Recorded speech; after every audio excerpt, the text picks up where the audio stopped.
আকাশ থেকে যেই বর্ষণটা হচ্ছে, এই বর্ষণটা অনেক বড় বর্ষণ, যেটা ভারত সহ্য করতে পারবে না। ভারত ভেঙে যাবে, ভারত টুকরা হয়ে যাবে। হাজার নয়, লক্ষ লক্ষ আমাদের তরুণ তরুণীদের কর্মসংস্থান হবে। আমাদের পরবর্তী আরো 10 জেনারেশন ডক্টর মোহাম্মদ ইউনূসের নাম নিবে।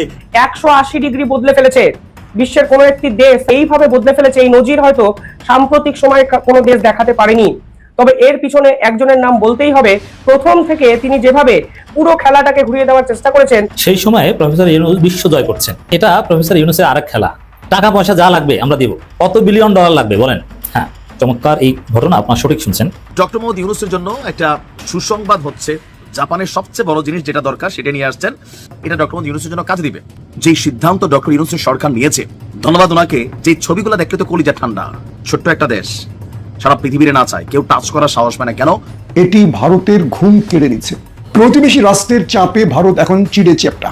একটা গোপন তথ্য ফাঁস করেছে, সেখানে বলা হচ্ছে কি কি বিষয় গোপন তথ্য দিয়ে সতর্ক করলো। ওয়াকারুজ্জামান তার শেষ গুটি ছিল তার স্ট্যাম্প দেখতে, যে সে যদি মার্শাল্লাহ দেয় তার পিছনে লোকজন কতজন দাঁড়ায়। তার অ্যাসেসমেন্ট হয়ে গেছে, তার পিছনে লোকজন দাঁড়ায় নাই। তার ইনিশিয়েটিভ ফেল করছে, ওয়াকারের ষড়যন্ত্র ফেল করছে। আসসালামু আলাইকুম এভরিওয়ান, কি অবস্থা সবার? আশা করছি সবাই ভালো এবং সুস্থ আছেন। প্রতিদিনের মতো আবারও আরেকটি নতুন ভিডিওতে আপনাদের সবাইকে স্বাগতম। আপনারা ইতিমধ্যে কিছু অংশ বিশেষ এবং টাইটেল এবং থাম্বনেল থেকে বুঝতে পেরে গিয়েছেন ভিডিওটি কতটা গুরুত্বপূর্ণ হতে যাচ্ছে এবং রাজনৈতিক যে চলমান পরিস্থিতি তারও ধারাবাহিকতা আজকে আমাদের এই ভিডিওটি। আপনারা ইতিমধ্যে ভিডিওটি কিছু অংশ বিশেষ এবং টাইটেল থাম্বনেল থেকে বুঝতে পেরে গিয়েছেন ভিডিওটা কতটা গুরুত্বপূর্ণ, এবং পরবর্তী সম্পূর্ণ ভিডিওটা দেখলে আপনারা বুঝতে পারবেন কতটা গুরুত্বপূর্ণ এবং তথ্যবহুল। সম্পূর্ণ ভিডিওটি শুরু করার পূর্বে আমি আপনাদেরকে জানিয়ে রাখতে চাই, যারা আমাদের এই চ্যানেলটিতে নতুন অবশ্যই সাবস্ক্রাইব করে পাশে থাকবেন, এবং যারা ইতিমধ্যে সাবস্ক্রাইব করে ফেলেছেন আপনাদেরকে অসংখ্য ধন্যবাদ। তবে চলুন আমরা মূল ভিডিওটি শুরু করি। বলা হচ্ছে যার মূল ফোকাস বাংলাদেশের নতুন গোলাবারুদ এবং সামরিক যানবাহন উৎপাদন কারখানায় স্থাপন। এটা খুবই গুরুত্বপূর্ণ। ভালো লাগছে, কঠিন ভালো লাগছে, ভালো লাগলে শেয়ার করেন। চুক্তিটি প্রযুক্তি স্থানান্তর এবং যৌথ উৎপাদনের উপর ভিত্তি করে, যা বাংলাদেশের প্রতিরক্ষা খাতে স্বনির্ভরতা বাড়াতে সহায়তা করে। এটি বাংলাদেশের সশস্ত্র বাহিনীর মিশন 2030 এর অংশ হিসাবে বিবেচিত হচ্ছে। বাংলাদেশের সামরিক ক্ষমতাকে আধুনিকরণ এবং বিস্তারের আরো পরিকল্পনা রয়েছে। তো এখানে বেশ কয়েকটা কোটেশন আমরা দেখছি যেগুলো আসছে, যে প্রতিরক্ষা ক্ষমতা বৃদ্ধি, আপনার দ্বিতীয় হচ্ছে অর্থনৈতিক সুবিধা, ভূ রাজনৈতিক ভূমিকা, জনমতের প্রতিক্রিয়া, অনেক কিছু। এখানে চ্যালেঞ্জ হচ্ছে যে চুক্তিটি বাস্তবায়নে বিলম্ব হতে পারে বা অর্থনৈতিক চাপ সৃষ্টি হতে পারে। এছাড়া ভারতের সাথে সম্পর্কে প্রভাব পড়ার সম্ভাবনা রয়েছে। পাত্তা দিলাম না ভারতেরটা, বাট অর্থনৈতিক যেটা, এটা এড়িয়ে যাওয়ার সুযোগ নাই। কিন্তু আমি বরাবরই বলছি, আজকের ভিডিওতে বলছি, সরকারের যদি মনে হয় টাকা নাই, প্রবাসীদেরকে ডাক দেন, একটা স্বচ্ছতা রাখেন। কারণ এখন তো ধান্দা শুরু হয়ে গেছে।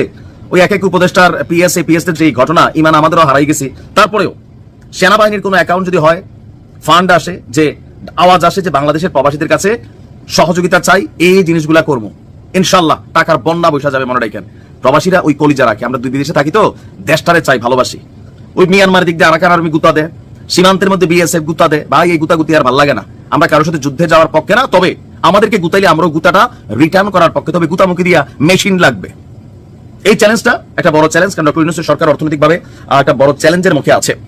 চুক্তির স্বচ্ছ বাস্তবায়ন নিশ্চিত করতে সরকারি তথ্য প্রকাশ এবং জনগণের সাথে আলোচনা বাড়ানো উচিত, অনেকে বলছেন। আর এটা ভারত কিন্তু পজিটিভ নিচ্ছে না। অলরেডি আপনারা দেখছেন যে শিলিগুড়ি করিডোরে যুদ্ধের প্রস্তুতির মতন রাফাল যুদ্ধ বিমান, রাশিয়ার তৈরি এয়ারফোর্স 00 মতন অত্যাধুনিক প্রযুক্তির আকাশ প্রতিরক্ষা সিস্টেম বাংলাদেশকে টেনশন করে নিয়ে এখানে বসানো হচ্ছে। এটা যুদ্ধের প্রেক্ষাপট দেখতেছি। এখন বুঝতেছি কেন এগুলো হচ্ছে। কারণ বাংলাদেশ চীন থেকেও JF-17 এর মতন অত্যাধুনিক প্রযুক্তির বিমান কিনতেছে। এই জায়গাগুলোতে সরকারকে ধন্যবাদ। আরো অনেক দূর সামরিক খাতকে আগায় নিতে হবে। ওয়াকারুজ্জামান তার শেষ গুটি ছিল তার স্ট্যাম্প দেখতে, যে সে যদি মার্শাল্লাহ দেয় তার পিছনে লোকজন কতজন দাঁড়ায়। তার অ্যাসেসমেন্ট হয়ে গেছে, তার পিছনে লোকজন দাঁড়ায় নাই। তার ইনিশিয়েটিভ ফেল করছে, ওয়াকার। তারেক রহমান সাহেব, আপনার জন্য একটা দুঃখের কথা, সালাউদ্দিনের জন্য খুব কষ্টের কথা, মির্জা ফাকির জন্য খুব কষ্টের কথা, গোরখুদক আব্বাস আপনার জন্য খুব কষ্টের কথা। ওয়াকারের ষড়যন্ত্র ফেল করছে। এই ভজগড় বাধাইয়া ওয়াকার তার পাশার কাপড় উদলা করে দিছে। অর্থাৎ তার আইডেন্টিটি বাইরেই আসছে। সে বাংলাদেশের বন্ধু না, সে বাংলাদেশের শত্রু। সজীব জয়ের কথা বলছি, তারেক রহমান সাহেব। তারা বলতো আপনারা অশিক্ষিত, আপনারা বেকুব, আপনারা রাজনীতি জানেন না। কথা বলতো আপনারা একেবারে জাস্ট আপনারা যাচ্ছে তাই টোকায়। তো আপনার কথাবার্তা কাজটা যেতে আমার তাই মনে হয়। আপনারা এখন ওয়াকারকে সাপোর্ট করছেন ঠিক যেভাবে সাইদ ইস্কান্দার মঈনুদ্দিনকে সাপোর্ট করছে, ঠিক ওইভাবে আপনি এখন ওয়াকারকে সাপোর্ট করতেছেন। মানুষ ভুল থেকে শিখে, তারেক রহমান সাহেব আপনি কি শিখতেছেন? আপনার সিদ্ধান্তে কোনো জায়গায় তো আমি দেখি না কিছু। এই ওয়াকার 5ই আগস্টের বিপ্লবের পরে যখন ডক্টর মোহাম্মদ ইউনূস 8 তারিখে ক্ষমতা নিলেন, বাংলাদেশের অন্তর্বর্তীকালীন সরকারকে অস্থিতিশীল করার জন্য নাটক তৈরি করলেন। কি নাটক তৈরি করলেন? প্রথমে আনসার ভিডিপি বিদ্রোহ করলেন। আনসার ভিডিপি বিদ্রোহ কে করাইছে? তারেক রহমান সাহেব, ওয়াকারুজ্জামান। আনসার ভিডিপি বিদ্রোহ ডক্টর মোহাম্মদ ইউনূসের সরকারকে অস্থিতিশীল করার জন্য কে করিয়েছিল? ওয়াকার। আনসার বিদ্রোহ গেল, ওটাকে যেভাবে পারছে দমন করা হয়েছে। ঠিক আছে, কেমনে করছে আপনি শুনতে চান? আপনার আব্বারে যেভাবে মারাইছে, মারানোর পরে এরশাদ সাহেব আবার কালা মাহমুদ দিয়া মঞ্জুরের যেভাবে মারাইছে আপনারা জানেন তো। ওয়াকার কি করছে?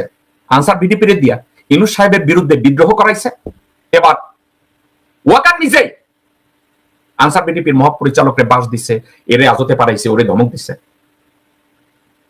কারণ কি জানেন কেমনে দিছে? তারেক রহমান সাহেব, ওয়াকারুজ্জামান প্রতিরক্ষা মন্ত্রণালয়ের পুরা নিয়ন্ত্রণে তখন। এরপরে ওয়াকার কি করছে? হিন্দু বিদ্রোহ শুরু করাইছে। এই ওয়াকার করাইছে। কারে দিয়ে করাইছে? ইসকনিদের নিয়ে করাইছে, হিন্দু বৌদ্ধ খ্রিস্টান ঐক্য পরিষদদের দিয়ে করাইছে। এর ভিতরে ছাত্রলীগ ঢুকছে, যুবলীগ ঢুকছে। এখন আমরা প্রমাণ পাই এর মধ্যে ছাত্র দল ঢুকছে, যুব দল ঢুকছে। কারণ ভারতের তত্ত্ব, ভারতের ন্যারেটিভ, ভারতের পলিসি আপনারা ইতিমধ্যে গ্রহণ করে ফেলেছেন। এটা হয়েছে সালাউদ্দিনের মাধ্যমে, এটা হয়েছে মির্জা ফাকের মাধ্যমে, এটা হয়েছে গোরখোদ আব্বাসের মাধ্যমে, আব্দুল আওয়াল মিন্টুর মাধ্যমে, আমির খসরু মাহমুদের চৌধুরীর মাধ্যমে। এই বিদ্রোহের পরে ওয়াকার আবার শুরু করাইছে গার্মেন্টস আন্দোলন। অর্থাৎ ডক্টর মোহাম্মদ ইউনূসকে কোন অবস্থাতে স্বস্তিতে দেশ গড়তে দেওয়া যাবে না। আবার এই আন্দোলন করাইছে। কে করাইছে? ওয়াকার। অর্থাৎ এই গার্মেন্টস ইন্ডাস্ট্রিকে যদি ধ্বংস করে, বাংলাদেশের লার্জেস্ট ফরেন ইনকাম সোর্স বাংলাদেশের জন্য বন্ধ হবে এবং এই গার্মেন্টস ইন্ডাস্ট্রির প্রোডাকশন ভারতে চলে যাবে। অর্থাৎ গার্মেন্টসকে যদি বাংলাদেশে অকেজ করা যায় এবং এই অর্ডার গুলো যদি ইন্ডিয়ার মাধ্যমে যায়, বাংলাদেশের গার্মেন্টস ইন্ডাস্ট্রি ডিস্ট্রয় হবে। এবং এর পিছনে ষড়যন্ত্র ছিল কার? ওয়াকারের, ভারতের। ওয়াকারের কোনো আইডিয়া নাই, এটা ভারতের আইডিয়া, ওয়াকার শুধু ইমপ্লিমেন্ট করছে। এবং এই আন্দোলনের কারে ঢুকছে? আপনার শ্রমিক দলের লোকজনরা, শ্রমিক লীগের লোকজনরা ওখানে ঢুকছে, ওয়াকারের পিছনে ছিল। এবং ওইটা শেষ হইতে না হইতে ওয়াকারুজ্জামান কি করছে? আর্মি হেডকোয়ার্টারে বসে উনি ভাষণ মারাইছে। কি জন্য ভাষণ মারাইছে? করিডোর ইস্যুতে। আসল ইস্যু তারেক রহমান সাহেব, আপনি কি এটা বুঝেন?